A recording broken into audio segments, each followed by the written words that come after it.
More bad news for Congressman Matt Gaetz coming out of an exclusive report from the Daily Beast having to do with his longtime political ally and I guess party bud, Joel Greenberg, who apparently wrote a confession letter about all of his crimes, or well, probably some of them, knowing Joel Greenberg, but some of them that was going to be used to get Donald Trump to give him a pardon in the closing days of his presidency. Unfortunately for Congressman Gaetz, it also lists quite a bit of the stuff Congressman Gaetz was getting up to. So we have this confession letter. Importantly, it recognizes that Matt Gaetz did pay for sex with multiple women, as well as a girl who was 17 at the time. The letter, which was written after Greenberg, who was at that point under federal indictment, asked Roger Stone to help him secure a pardon from then President Donald Trump. So a big pot filled with really great people. Now, in addition to the confession letter, which we're gonna give you some excerpts from, we also have a series of text messages between Joel Greenberg and Roger Stone. Now, Roger Stone was apparently deleting the text messages as this conversation was going on, but Joel Greenberg was taking screenshots. So there's a great deal of trust and respect in this entire endeavor. So let me give you a little bit of each of those different buckets. In the confession letter, he writes, on more than one occasion, this individual was involved in sexual activities with several of the other girls, the congressman from Florida's 1st congressional district, and myself. So there he's writing about the 17-year-old, specifically saying that he, Joel Greenberg, had sex with her when she was 17, and Matt Gaetz did as well. He also talks about payments, saying, from time to time, gas money or gifts, rent or partial tuition payments were made to several of these girls, including the individual who was not yet 18. I did see the acts occur firsthand, and Venmo transactions, Cash App, or other payments were made to these girls on behalf of the congressman. So that's in the confession letter. There's more there too, including an acknowledgement that they apparently thought that the 17-year-old was 19. They later found out she was 17, became frustrated or angry, and called off continuing the deal with her until she turned 18, in which case they then began having sex with her for money again. So obviously they were quite contrite about the experience. So we have more from the text messages, but just based off of the confession letter, what do both of you think about how this reflects on Greenberg and Gaetz? Yeah, so first, important detail there about the thing that John mentioned at the end. So when they find out that she's 17, now you could say, hey, okay, they apparently didn't know she was 17, according to these guys, Greenberg's informal confessions, right? They thought she was 19. Well, so what is his reaction? The first thing he does is he calls her up and yells at her and says, you might have gotten all of us in trouble, how dare you? And then he says, we're not gonna talk to you again until you're 18. And then afterwards, call us, we'll pay you for sex again. Okay, yes. Wow. That's a moral code right there, that's what that is. Okay. That's a winner, yes. This guy, absolutely, going after college girls, because that's the other thing is like them obviously reaching out to college age women, which is just loser crap. That is straight loser crap. We all know that. I wish I could swear on this program. I'm sorry to interrupt, Cenk, but I just gotta say, this story makes me wanna laugh forever. Like I literally wanna laugh. Like you idiot, why maybe don't write things down when you're under indictment, all the things. And apparently it was like 8 to 10 pages and Roger Stone's like, oh no, keep writing, we want all the details. And he didn't get the pardon. Like the juiciness of this story, it doesn't end, you guys. It is the ripest watermelon, I'm excited to eat it all. Yeah, I wanna build on that too, because I want you to understand that the confession that Roger Stone asked him to write is totally needless. It's gratuitous. I think Stone asked him to write it just in case to have leverage over him later, right? Perhaps. It maybe turns it into blackmail later, etc. But because I want you to understand the pardon process. Normally, the way the pardon process works is you already have to be convicted, you have to apply, you have to show that you're contrite, and you have to go through this very detailed process. And then it goes through a certain process within the government until it percolates up to the president. So that was all pre-Trump. Trump's pardon process was, who wants to pardon? Who wants to pardon? 100,000, 200,000. No, I don't, look, whether he was actually literally charging money or not, he didn't follow any of the process. So an admission of guilt was totally not necessary, let alone an 8-page confession. Stone was at a minimum trolling Greenberg, okay? And at a maximum trying to find a way to make money off this one way or another. But they didn't need that confession at all for the pardon. Yeah. And so he has him write this thing, and it's damning, man. It is damning 8 ways to Sunday. And so now I think, like Gaetz says, oh my God, I'm targeted because the deep state, blah, blah, blah. Nah, man, the way that this came up, this is really important for you to understand. Because sometimes, we talked about this in a previous show, whether it's someone on the left wing or right wing, and it does happen to left wingers, in fact, it happens often to left wingers, the press will decide, we're gonna dig, okay? And for left wingers, sometimes it's the right wing press, sometimes it's the mainstream media. For the right wing, it's usually the mainstream media. And so they dig, right? And then they wind up finding things out, okay? And sometimes it's a right wing operation like Elliot Spitzer. And Roger Stone might or might not have been involved in that operation where they decide this guy's causing trouble for people on Wall Street. Let's dig, let's see if we find something. And it turns out, by the way, if you dig on powerful men, almost every one of them is having sex with hookers. I'll preview, spoiler alert, apparently that's the case. Because whenever you dig, you instantly find hookers, okay? So now, in this case, that is not the situation, okay?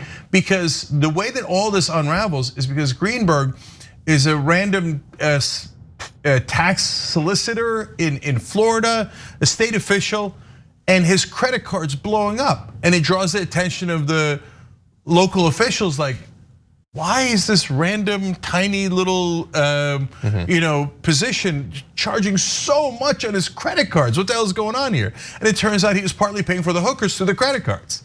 Okay, so they start with financial impropriety. Then once they start digging into Greenberg, having no idea about Matt Gaetz or anything else, they're like, oh my God, there's Venmo accounts showing them paying for prostitutes with the prostitutes' names on them. Okay, and apparently no attempt to cover. Yeah, it turns out the 17-year-old is the one Matt Gaetz wrote down her name.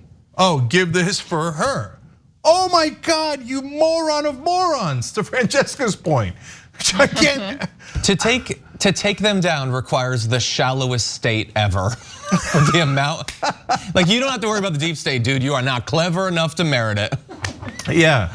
You mean Florida? Is that the shallowest state? I'm sorry. I'm just kidding. Just playing Florida. Yeah. Love you. In fact, I mean this is really important to point out, like the layers of creep, and also something we've talked about on the damage report a lot, John, is that look, there is a good chance, I know we're gonna keep talking about it, but that like the voters in Florida are gonna reelect someone like Matt Gaetz, right? Maybe. That unless Democrats actually make a big enough deal about it, that this will just keep happening because he's being canceled.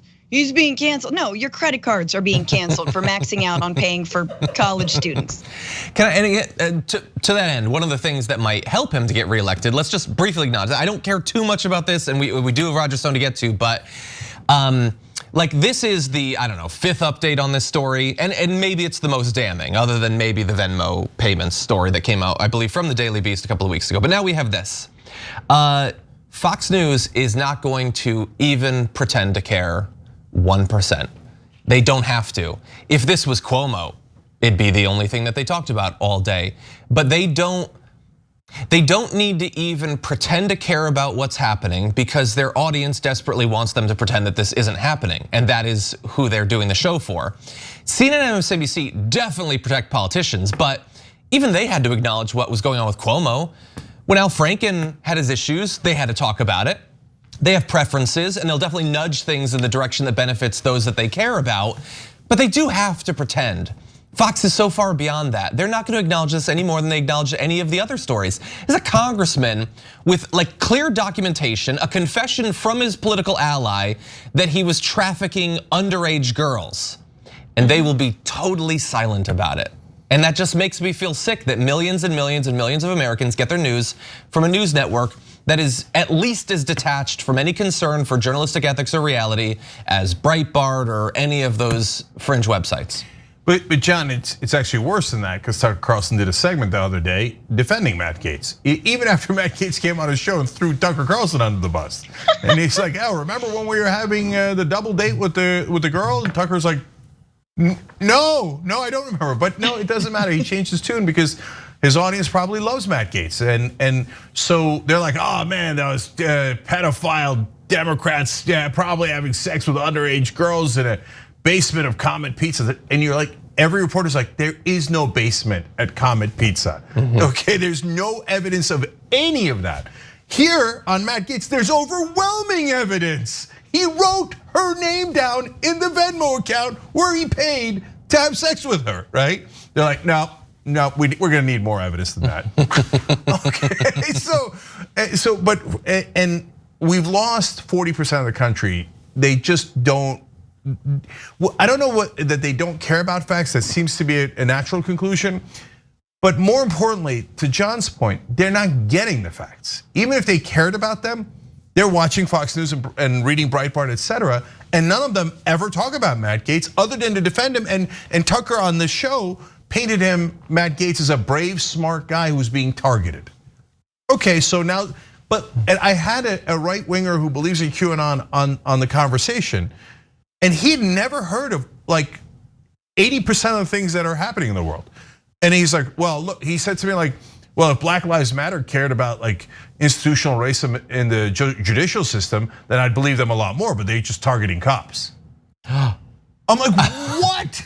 Of course they care about institutional racism in the judicial system. He's like, I didn't see that on any of the places I read online. I'm like, oh no, they didn't. They don't have access to any accurate information at all. That's why John's point about Fox News is so important. They're not gonna cover the story. They're not gonna tell you he paid for a 17-year-old underage girl and etc. And they're not gonna tell you that they wrote in the Venmo accounts while they're paying for them tuition. Yeah.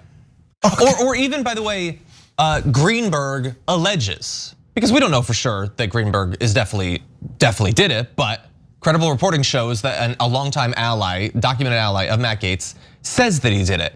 You have to cover that, at least that. You don't want it to say Matt Gaetz definitely did it. I understand that's sort of leaving the conclusions. We'll let the investigation discover, but to just totally hide this and to then have your audience believe that you are alone amongst all the media, the truth tellers, those damn libs are liars. It's absurd.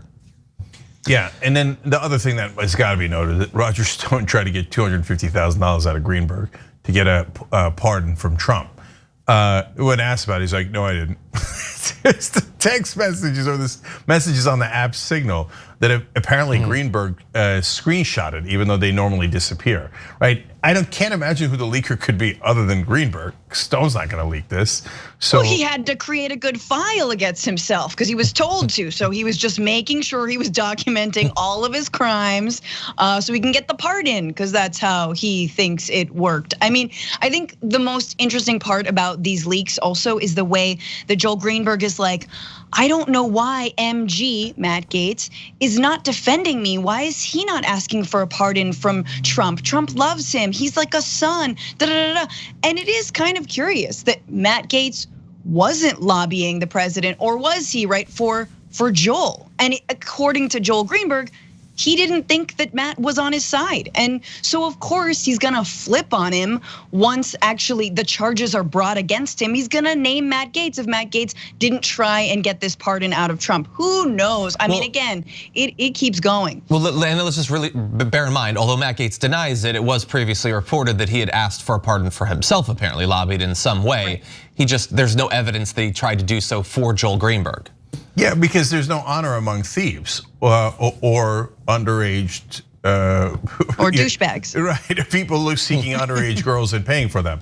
But look, one more thing on Stone. The corruption in the Trump administration is so unbelievable. So to John's point about the shallow estate, their codes, as they're talking as Signal, they're using almost no codes. But Stone is trying to find a way to phrase it where he can have plausible deniability.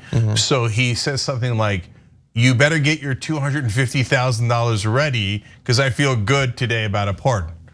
I guess he thinks that's not saying, well, you're not paying me for the pardon. I'm just saying you should get your $250,000 ready. No, there's a bet. It's a bet. It's not an exchange. It's a bet that he can't get him the pardon. That's it. And do you not have any idea? A bribe. Is this just totally legal? Like if Stone, who notably got his own pardon, was actually soliciting money for a pardon for a president that he's a longtime associate with? Is that just like, man, it sucks, but America, what are you gonna do? Is that just totally cool and he's innocent? No, I imagine there's a law against bribery, including pardons. But does any law ever apply to right-wingers? Does any law ever apply to Trump or any of his associates? Trump would just say, it was a perfect pardon. It was a perfect pardon. Okay, I got the money and then I gave him the pardon. That was perfect. I'm happy, he's happy. Okay, the only one not happy is the underage girl. Okay, but hey, listen, it was perfect. And 40% of the country will be like, it was a perfect pardon. And you know what? But it's totally. Yeah. It's a legitimate question. I think it's one of those issues that the Trump administration, the silver lining was that everyone was like, oh yeah, wait, can you buy a pardon? And from what I remember, there was no broad agreement on whether or not it was legal. There clearly is a lot of lobbying that happens for presidential pardons when a term is at the end. That happens a lot, but whether or not, I assume someone pays an advocate or an attorney to do that, so there's money changing hands.